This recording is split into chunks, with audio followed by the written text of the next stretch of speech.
Hola, ¿qué tal? ¿Cómo están? Muy buenas tardes. Mi nombre es Paulina Soto Oliver. Soy su host en español de The Working Actor by Casting Workbook. Y en este episodio más de The Working Actor tenemos el honor y el privilegio de contar con el acting coach y el voice coach Hortos Soyuz. Hortos, bienvenido. Gracias por acompañarnos en The Working Actor. ¿Cómo estás? ¿Cómo te encuentras el día de hoy? Muy bien, muy feliz, muy emocionado y con muchas ganas pues, de platicar un poquito sobre todo lo que hago. La verdad es que siempre me emociona cuando hay gente que se interesa en esto.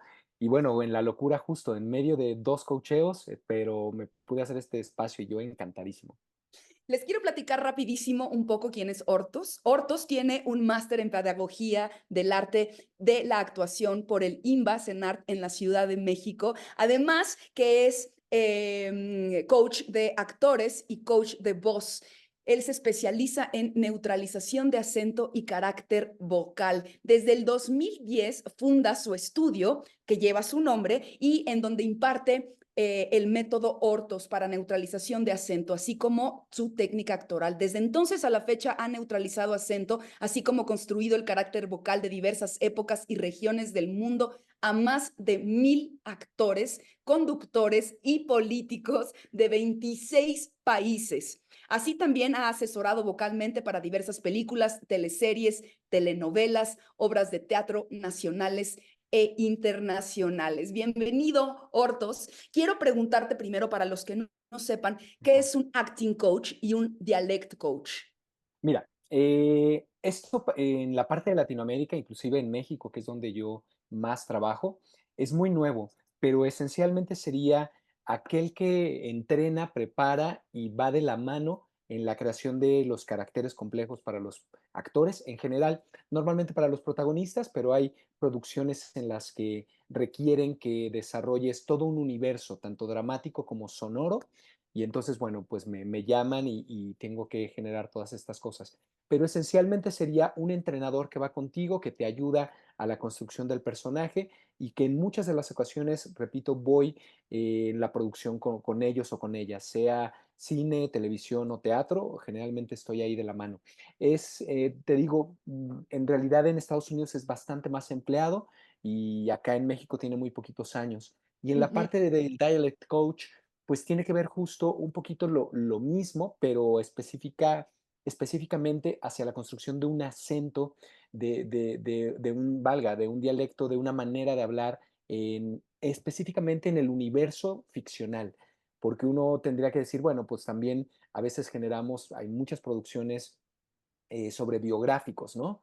Me ha tocado hacer muchos biográficos donde tienes que hacer, por ejemplo, que los actores hablen exactamente igual a un personaje que sí existió y que entonces el público tiene que reconocer la manera como habla, la manera como se mueve y bueno, si somos súper puntuales, la manera como respira, los énfasis en alguna palabra en concreto, de tal manera que el público pues lo asuma en primera instancia y jamás se distraiga y no le pase por la mente esto de, se parece, pero como que no. O sea, la intención sería que inmediatamente entráramos a esa parte del universo.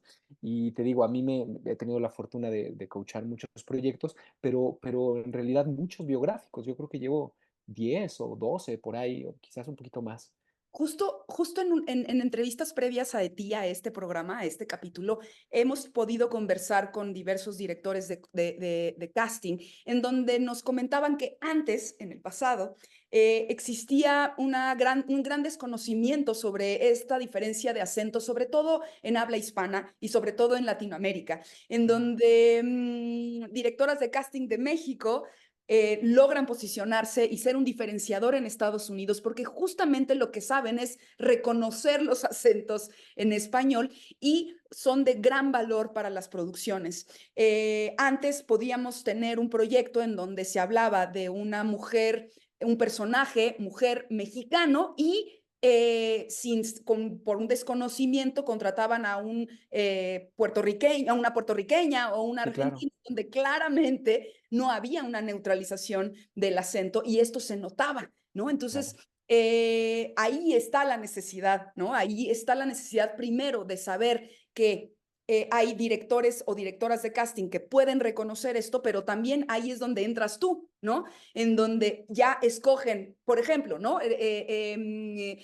Para compartirles alguno de los trabajos que has hecho en cine, algo muy interesante tiene que ver con Cantinflas, ¿no? Ujú, ujú, Estuviste ahí coacheando a el personaje, al actor que hizo el claro. personaje de Cantinflas, en donde no es mexicano, ¿correcto? No, de hecho, el querido Oscarito Jaenada, que además es muy buen amigo, porque desde entonces lo sigo coachando en casi todo lo que hace en México, que hace mucho. Él es español, es Exacto. catalán, y la verdad es que para mí fue un buen reto. Yo ya venía de haber trabajado con actores, pues, de varios países en otro tipo de proyectos, pero acá había un súper reto, ¿no? Un súper reto porque, bueno, de entrada es español y porque tenía que representar a un actor que por lo menos en México y sí en gran parte de otros países de Latinoamérica es muy reconocido. Bueno, incluso en Estados Unidos, en algún Estados momento Unidos. ganó el Globo de Claro, Oro, ¿no? claro. Entonces, para mí era un súper reto y yo me acuerdo que Sebastián Del Amo, que es el director que se echó este súper paquetote y lo salvó muy, muy, muy, muy bien. Me decía, oye, bueno, pues me presentó justo a Oscar, estábamos en mi estudio y me lo presentó y yo lo empecé a escuchar. Obviamente yo tenía la fortuna de reconocer a Oscar desde noviembre, la película de Achero Mañas, que a mí me parece impresionantemente maravillosa. Y entonces, bueno, primero estaba emocionado por conocerlo, pero luego cuando lo escuchaba, yo me preocupaba, tomaba notas y decía, está bien complicado, está bien complicado. Y entonces yo le decía a Sebastián y a Oscar, a ver, lento, no entiendo muchas de las cosas que estás diciendo, y Sebastián me dijo, mira, tenemos estas semanas, 7 semanas específicas, Te creo que dieron sé, 7 semanas. ajá, tuvimos 6 y cachito, porque ya sería la -7, y además tuve la oportunidad de estar con él durante todo el rodaje.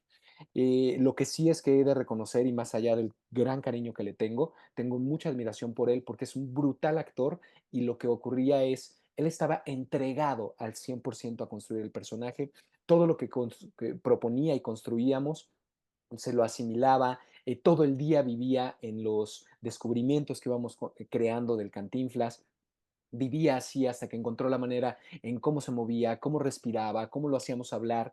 Trabajábamos obviamente primero en un alto grado de exploración hasta que se lo apropiara y luego obviamente a favor del guión, ¿no? Que también es muy importante trabajarlo. Y yo la verdad es que creo que ese proyecto en particular para mí ha sido muy importante y porque creo que estaba rodeado, no partiendo de mí, sino de todos teníamos una gran pasión y un amor y sabíamos que tenía que salir. Yo la verdad en aquel entonces, como en muchos proyectos, no sabía si eso iba a llegar a la luz y si algún día se iba a presentar no sé, a las pantallas, pero lo que sí estábamos era encantados con trabajar con pura gente apasionada. Y para mí Oscar era una referencia de, ok, te digo, vivía, si te exagero, en verdad, más de 20 horas al día cuando ya lo apropiaba como Cantinflas. En algún momento nada más decía en la locación, requiero X momento del día, que eran no sé cuántos minutos, tal vez una hora dentro de su periodo de comida, para hablar con alguien de su familia, no sé si era su hijo, no me acuerdo, pero era un tipo que todo lo demás entrábamos en el switcheo y habitaba el Cantinflas todo el tiempo. Y también te digo, para ese momento era muy divertido porque había incluso en la prensa estos comentarios, a mí me llegaron a hablar sin que se estrenara ni nada, diciéndome, oye, pero ¿por qué le ayudas a un español a que haga un personaje que es tan icónico en México?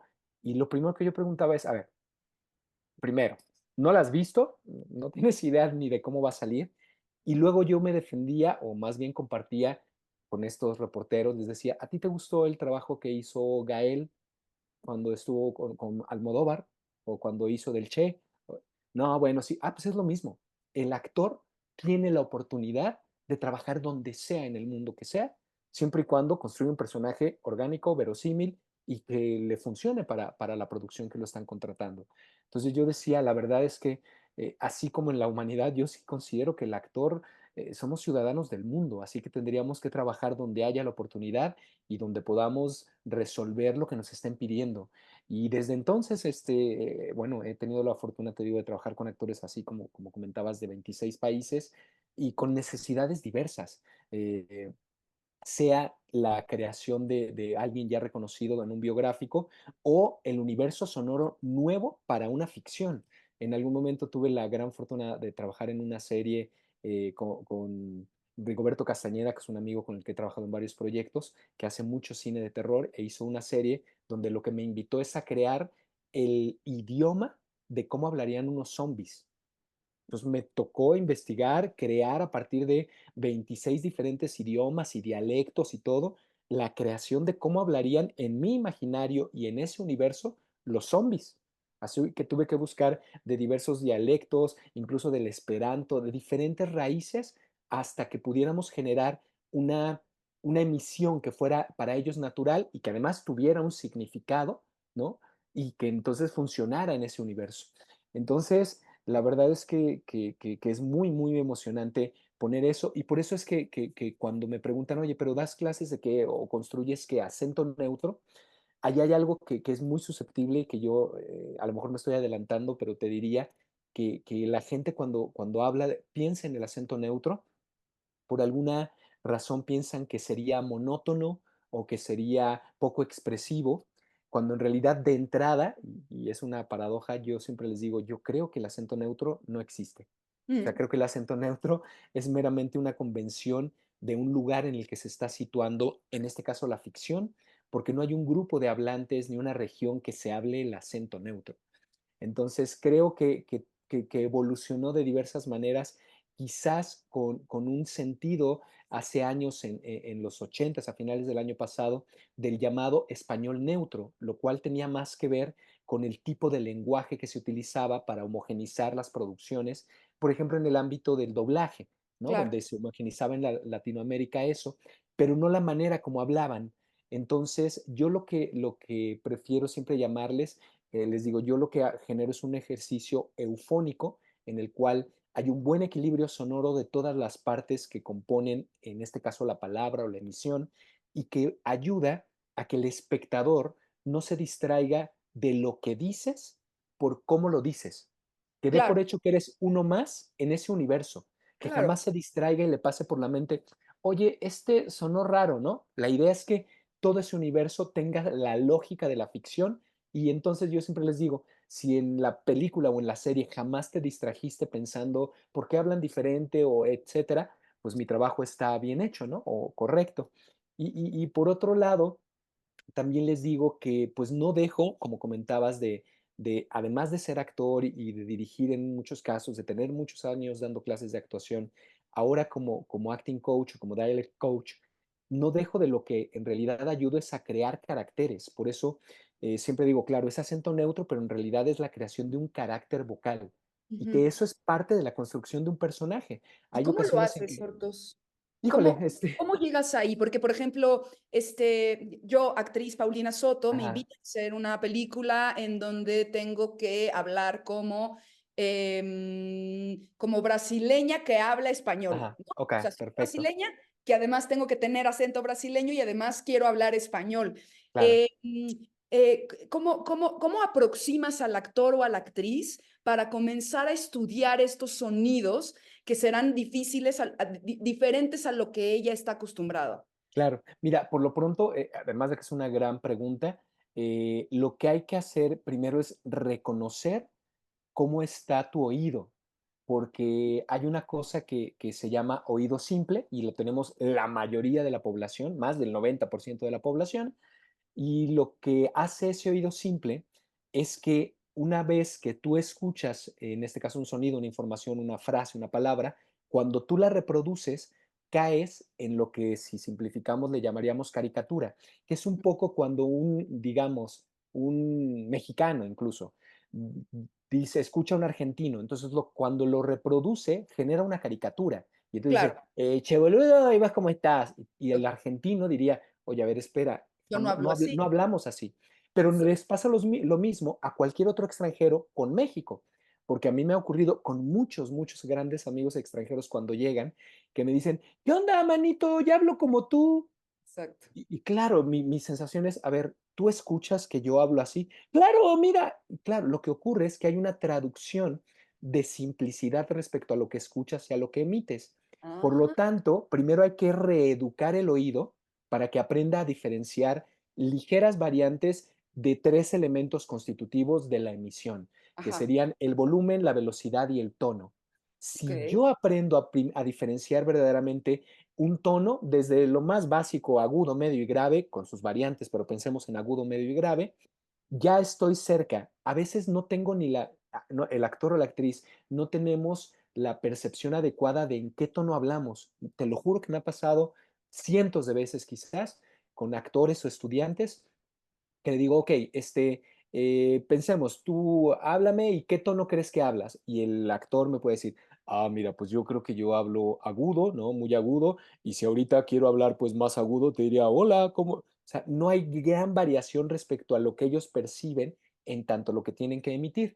Y obviamente uno diría, bueno, pero somos actores y actrices, jugamos en esta libertad sonora de exploración, fónica, ¿no? En todos los personajes.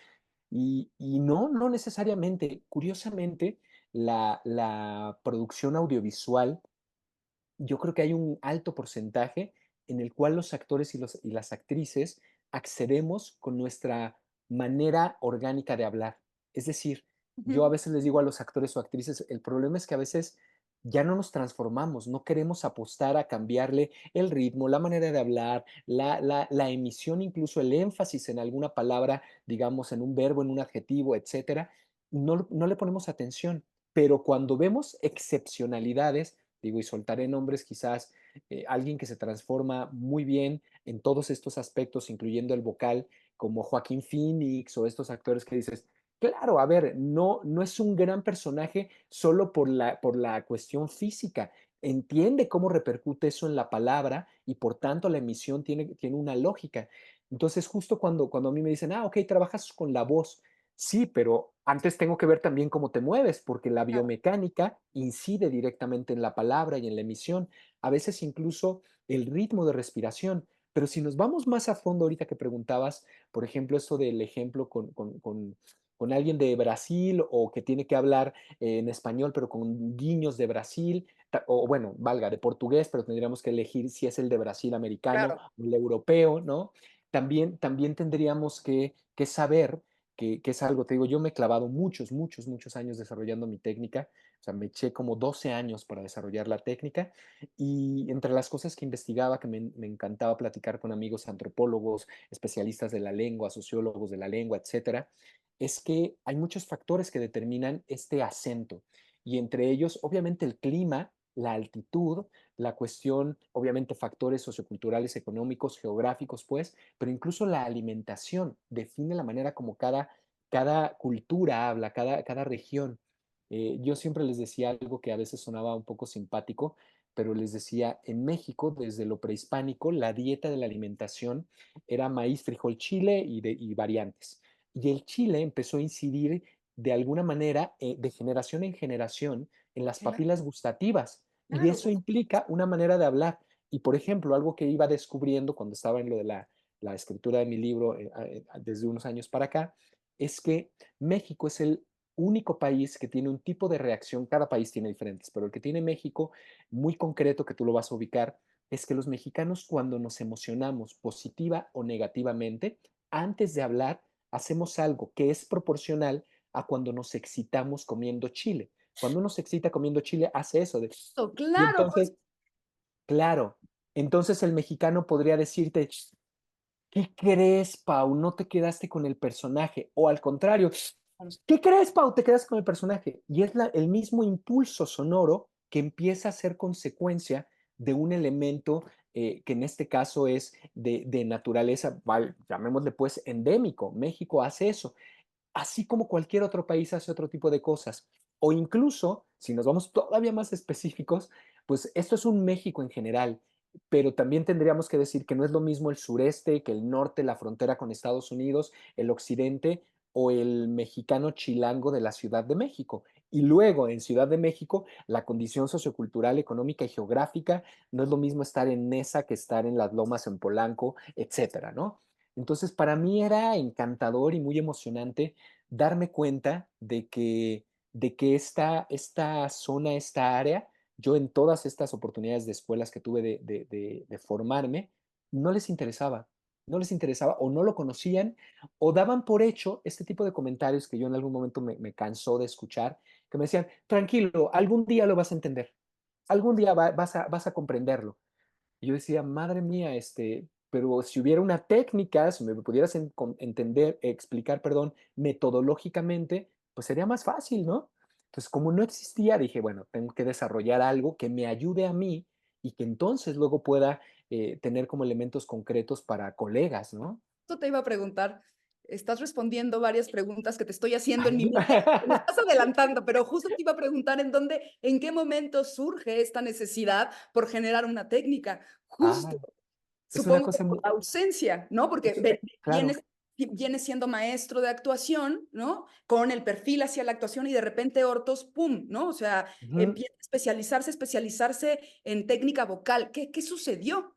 Mira, yo creo, voy un poquito más atrás, y esto es también algo que tiene que ver con la pedagogía todavía contemporánea, que espero que cada vez vaya eliminándose. Quizás te tocó con algunos de tus maestros de la vieja escuela didáctica, ¿no?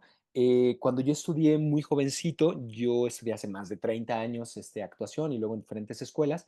En las dos primeras escuelas donde estuve, me dijeron que jamás iba a ser actor Mm, y me dijeron que tenía el problema mayor por el cual no iba a ser actor es porque tenía una muy mala voz y que no se me entendía y no se me escuchaba. Y además me dijeron que mi voz, bueno, que nadie me iba a contratar porque mi voz era muy infantil y muy femenina. Y claro, para mí me traumó porque todavía en la segunda escuela en la que entré me volvieron a decir lo mismo. Y entonces yo como estudiante decía, ok, pero dime qué hago. O sea, claro, explícame cómo lo cambio. Y era más fácil para ellos decirme, eres inteligente, mejor dirige o escribe, no te preocupes, no pasa nada si no actúas. Pero entonces yo decía, tiene que haber una manera, o sea, porque yo entiendo que puedo controlar mi instrumento si alguien me dice cómo. Y bueno, en las escuelas de actuación, las primeras que estuve, no me lo dijeron. Y luego lo que hice fue buscar clases de locución y de doblaje, mm, a lo cual también me especialicé durante un buen rato, hice mucho doblaje, pero ahí fue donde conocí otro tipo de herramientas y la posibilidad de conocer mi instrumento, porque tú a lo mejor, yo creo que ya me conociste con esta voz. Esta voz con la que estoy hablando no es mi voz real, es la voz que tuve que crear para actuar y dar clases desde hace 27 años, por ahí. Mi voz real es cierto, es muy aguda, es muy infantil, es muy femenina. Actualmente, si me preguntas, ya no me molesta, pero todo el tiempo, todo el día ya vivo así. A veces me canso y cuando voy de visita en casa de mis padres sí me ocurre esto de, no sé, me suelto y digo, hola, ¿qué tal? Fíjate que estaba pensando que es más cercano a mi voz, ya la siento rara, o sea, incluso la siento extraña, pero sé que es con la que me siento más libre, pero ya vivo en esta todo el tiempo. Entonces, aprendí a controlar en mi instrumento cómo modificar esta emisión en la que me sintiera cómodo y que me permitiera acceder a hacer lo que me apasionaba, que era actuar. Y una vez que lo conseguí, me seguía apasionando la pedagogía actoral, seguí estudiando, y cuando yo en algún momento daba clases en Televisa, en el CEA, que es la escuela dentro de Televisa, requerían por una necesidad, bueno, yo una alumna que fue una muy buena amiga, me pidió si porque no era mexicana, tenía ascendencia japonesa, si le ayudaba a asesorar algunas cuestiones vocales, porque obviamente le impedían el acento, más cuestiones como de mal apoyo que generaba un mal cierre entre las cuerdas. Entonces le ujú. ayudé, nos fue muy, muy bien. Y entonces los maestros, el coordinador, el director del SEA me dijo, súper, lograste algo bueno. Vamos a ver si puedes ahora con este actor que es argentino y qué tal. Y yo, ok, no sé cómo, pero me obligo a ayudarles. Y poco a poco, por esa necesidad fue el que yo me daba cuenta de que requería hacer una metodología, porque si no, me encontraba como dando lo mismo en general, ¿no? O recordando algún ejercicio que a mí me sirvió. Entonces lo que hice es, no, cada quien tiene una necesidad y una particularidad fónica sobre la cual trabajar, o lo que decíamos, primero un trabajo de reconocimiento y reeducación del oído, o un trabajo de reconocimiento de tu respiración, o un trabajo de la distensión en tu cuerpo para que el flujo del aire sea mucho más libre. Entonces fue así, diría el querido Chespirito, fue sin querer queriendo. La verdad es que yo jamás pensé que iba a ir para allá y menos cuando durante años luché contra ello y me dijeron, te digo, que jamás iba a actuar, ¿no? Y ahora me Bueno, dedico a esto. no hay casualidades. Sí, para es mí, cierto. ¿no? La forma en la que Sí. me conduzco en esta vida y en la que camino en esta vida, en esta Ujú, experiencia física, yo creo que no hay casualidades, sino hay causalidades. Y estamos total. hablando de una necesidad. Tú tuviste una necesidad que estaba limitando tu impulso creativo y tu pasión, ¿no? Así es. Y en Sí, sí, ese sí. momento decides romper con esa limitación para ampliarte, para poder ampliar y conocer también otros rangos de voz, ¿no? Porque también te forma una personalidad, también te Total. hace relacionarte de una manera distinta Sí. y esa misma forma de relacionarte a través de la voz, si es más aguda o más grave, entonces también te permite crear otro tipo de personajes. Yo recuerdo que de niña a mí me decían que tenía la voz muy, muy grave. Ajá, Me decían marimacha, me decían voz de niño. Y yo estaba muy pequeña, o sea, claro. verdaderamente iba en primaria o iba en primero, segundo de secundaria. Si vieran que ahora mucho de lo que trabajo y de lo que genero es Claro, a es través de esa voz y a través de esa gravedad, ¿no? De esa densidad de la voz, ¿no? Uno de los personajes icónicos que puedo llegar a interpretar es a Sailor Uranus de esta ajá, caricatura Sailor Moon, que es un personaje que tiene una voz muy grave, ¿no? pesada. Es un hombre trans, es Claro, la representación de un hombre trans y es claro. una voz muy pesada. Y ahora te superaste a esa limitación y creas tu propia técnica. Sí, la verdad es que, Cuéntame de tu técnica, Hortos. mira, para mí era importante eso, haber pasado por tantas escuelas en las que no había nada claro, inclusive como técnicas actorales, donde no creo que haya sido una ocurrencia de muchos maestros, pero sí creo que muchos no tenían ni un sistema ni una manera, sino que decían cosas que se les ocurrían y que habían verificado que les funcionaba siempre bien, pero había quienes no les funcionaba. Y más bien lo que yo me ocupé, porque te digo, me encanta la pedagogía, no puedo evitar, porque soy hijo de maestros, ¿no? Y entonces me emociona muchísimo. Yo antes de la actuación estudié actuaría, matemáticas en la Facultad de Ciencias en la UNAM. Entonces tengo una manera de pensar Claro. como estructurada Estructura, hacia la ciencia. Ajá. claro. Hacia una Entonces, metodología. Ah, claro, de hecho, claro. cuando desarrollo el método, particularmente el de acento y carácter vocal, mis alumnos me dicen, oye, pero a veces esto parece matemático. Y claro, porque incluso he encontrado en años, porque me llevé, te digo, estudios de actores de muchos países y así muy puntuales, puedo saber cuál es el número de bits, es decir, el número de palabras que emites por bit en cada país. Entonces eso ya me ayuda. Estuve investigando muchos años o puedo saber cuál es el énfasis de respiraciones dependiendo de la altitud de algún país. Entonces también eso me ayuda. ¿Y por qué soy tan payaso con eso, tan puntual? Porque si no lo trabajo desde ese lugar, creo que podría resolverse, pero todavía estaríamos en un nivel óptimo, pero tocando siempre la caricatura, ¿no? Y entonces caeríamos en esto que hace rato comentabas, de, claro, la producción buscan a un mexicano, pero bueno, pues con que se oiga en español, Exacto. y con que hables como hables, ¿no? Pero en la medida de que cada vez soy más puntual, permito entonces que la metodología, el estudiante, el actor, la actriz, pueda saber cuál es su tempo y su ritmo en el que él habla naturalmente y cuál es al que tenemos que acceder, cuáles las variantes de los picos tonales en los que él juega normalmente, este actor o actriz, y hacia dónde tenemos que acceder para crear al personaje. Cuál es el número incluso de palabras enfáticas que utilizas en un tipo de frases en México, diferentes a las de Caribe o diferentes a las de Sudamérica, porque hay influencia, por ejemplo, en Wow. Sudamérica, italianizante. Entonces, obviamente, enfatizan diferente que nosotros. Aunque estés hablando castellano, el argentino habla otro idioma respecto al mexicano. En Argentina, en algún momento lo comentaba García Márquez, en Argentina hablan argentino, en México hablamos mexicano, Colombia colombiano, etcétera, porque no tiene solo que ver con el uso del llamado castellano, sino todo el uso y costumbre, el énfasis, el léxico, la sintaxis, ¿no? Y además esta sensación emocional para comunicar esos ruiditos que hacemos de etcétera, son algo que nos va a ayudar a meterle, pues valga, coloratura a la emisión y son muy particulares de cada región o de cada país y de cada época, porque también a mayor época, época más contemporánea, la velocidad también es mayor por diferentes variantes, porque Claro, por los supuesto. impulsos Sí, de la información inmediatez son de los mayores, estímulos, claro. claro. Recientemente terminé, bueno, ahorita está al aire la primera temporada de una serie que hice para Colombia, donde trabajé con todo el elenco, y obviamente lo hicimos en Colombia, pero estaba situado en México en los 50, Okey. aunque lo echamos allá en Colombia. Entonces, el reto era que todos los colombianos, Hablara excepto como la mexicano. protagonista, hablaban como mexicanos, pero mexicanos de una condición, de un estrato sociocultural de los Eso, 50. claro.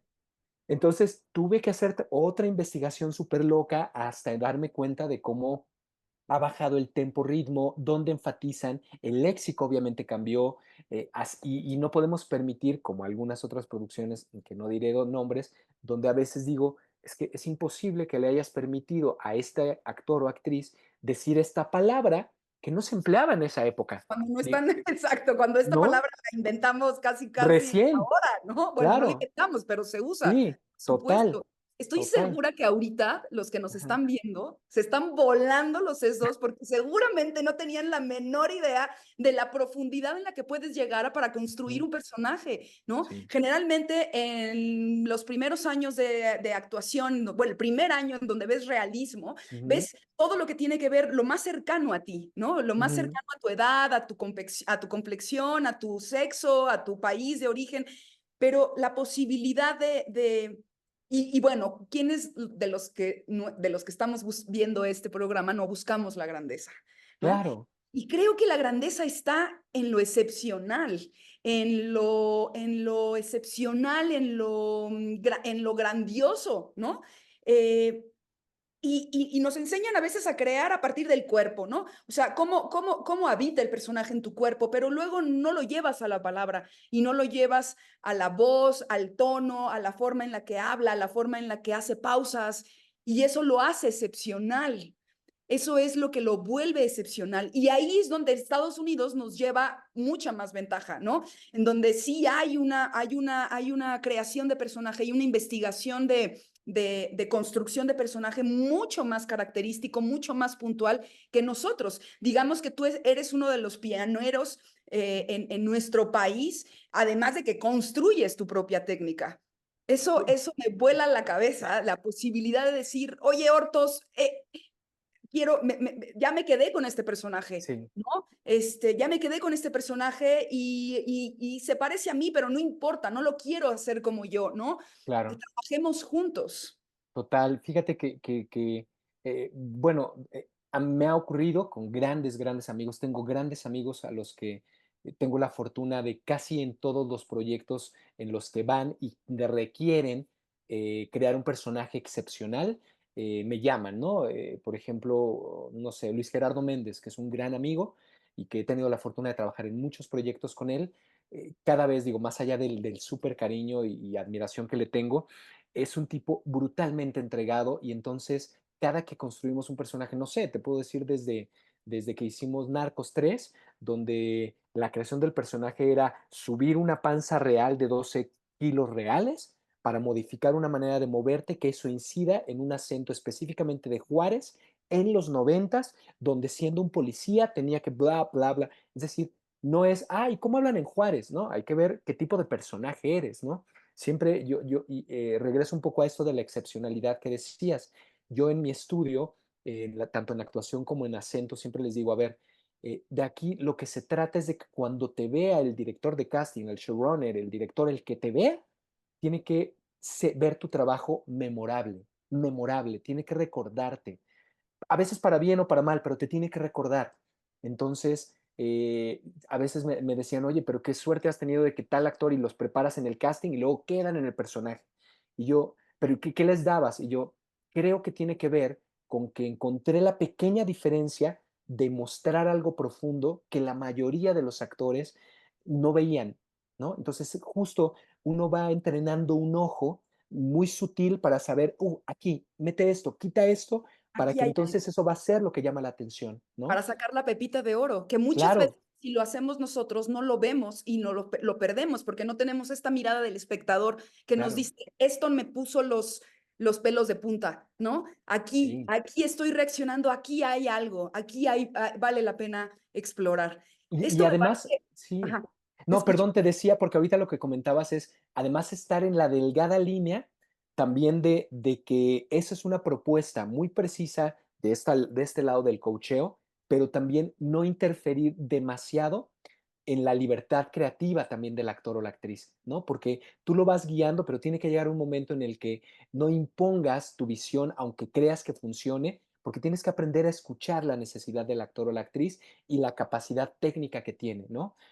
Yo siempre estoy en contra, en general, sea en la técnica actoral o en la que sea, este tipo de estudiantes o actores profesionales que me dicen, a ver, tú hazlo y yo te copio. Y yo Y te yo, es copio. que no es por ahí, ¿no? No funciona de esta manera. Aunque puedo entender, porque me ha pasado con muchos actores cuando, no sé, me contratan desde el casting, callback, y quedan con el personaje. Y a veces trabajamos solo a favor del guión, pero una vez que lo contratan, requerimos apropiarse de la técnica al 100%, porque no siempre voy a estar con ellos, ¿no? Entonces necesito que encuentren la libertad en su exploración escénica y que no estén dependiendo siempre de mí, porque a veces yo les digo, me convierto como en la mantita del bebé, me ves ahí en el set y estás tranquilo, pero no me necesitas verdaderamente, porque ya tienes la técnica. Y bueno, y también entender que en el ámbito de lo que hago, pues pasa, como últimamente ha ocurrido en muchas producciones, pues que se accede a no actores o a personas conocidas que pueden estar en los medios, en las plataformas, no sé, en las Redes redes sociales. sociales, y que bueno, yo no tengo nada en contra, entiendo que hay cuestiones mercadológicas, etcétera, y que por alguna razón los llaman. Entonces ahí es donde también me llaman mucho, me dicen, bueno, pues no es actor ni actriz, pero hagamos que resuelva lo mejor posible. Y claro, a mí me ocupa porque me apasiona igual que a ti y a todos los que nos están escuchando esto, Y es lo que eso amamos. quiere decir entonces que la técnica te lleva a un resultado, como si fuera incluso hasta un proceso científico, en donde si Ujú. tú aplicas la técnica o el proceso científico, vas a llegar siempre al mismo resultado. Total. De hecho, yo a veces les digo, obviamente estamos hablando de las artes y hay abstracciones por ser las artes en sí mismas, pero en la estructura metodológica, por ejemplo, en el área de mi técnica de acento y voz o de carácter vocal, yo les digo, lo que sí te puedo garantizar es que si sigues paso a paso lo que te doy, lo único, lo peor que te puede ocurrir es que te salga correcto. Eso es lo peor. De ahí para adelante podemos llegar a volar, pero sigue los pasos. La cuestión es que, y yo quiero pensar que no sea así, pero dedicándome tantos años a la pedagogía, sí creo que últimamente hay, por esto que comentabas de la inmediatez de las redes y del ritmo natural de la vida, sí creo que hay a veces falta de disciplina para los que están ingresando o accediendo al medio. Que repito, no los voy a cancelar ni negar, al contrario, hay que dar herramientas para que fortalezcan y traten de ir más a fondo. Y por otro lado, también comodidades. Hay actores o actrices eh, que los buscan y justo para que repitan lo que siempre han funcionado, ¿no? Exacto. O sea, Ujú. los contratan para ser quienes han sido siempre. Y también está perfecto. Yo siempre les digo, yo los quiero y son grandes amigos y amigas y es súper válido. Pero por fortuna algunos de ellos que han salido de otras empresas generalmente televisivas rompen eso y dicen, ya, voy a otra cosa, quiero esto. Y empezamos a trabajar y empiezan a acceder a cine y a otro tipo de series. Y creo que eso es lo que siempre está, como bien decías hace rato, como en la semillita de todos nosotros, querer hacer algo excepcional, extraordinario, diferente y como yo les digo, memorable, porque si no, nos vamos a sumar al 90 y tantos % de castings que van a estar correctos, pero el director de casting no lo va a recordar, no te va a recordar. Claro. Necesitas darle esta excepcionalidad para que digan, aislar los demás y apostar contigo, ¿no?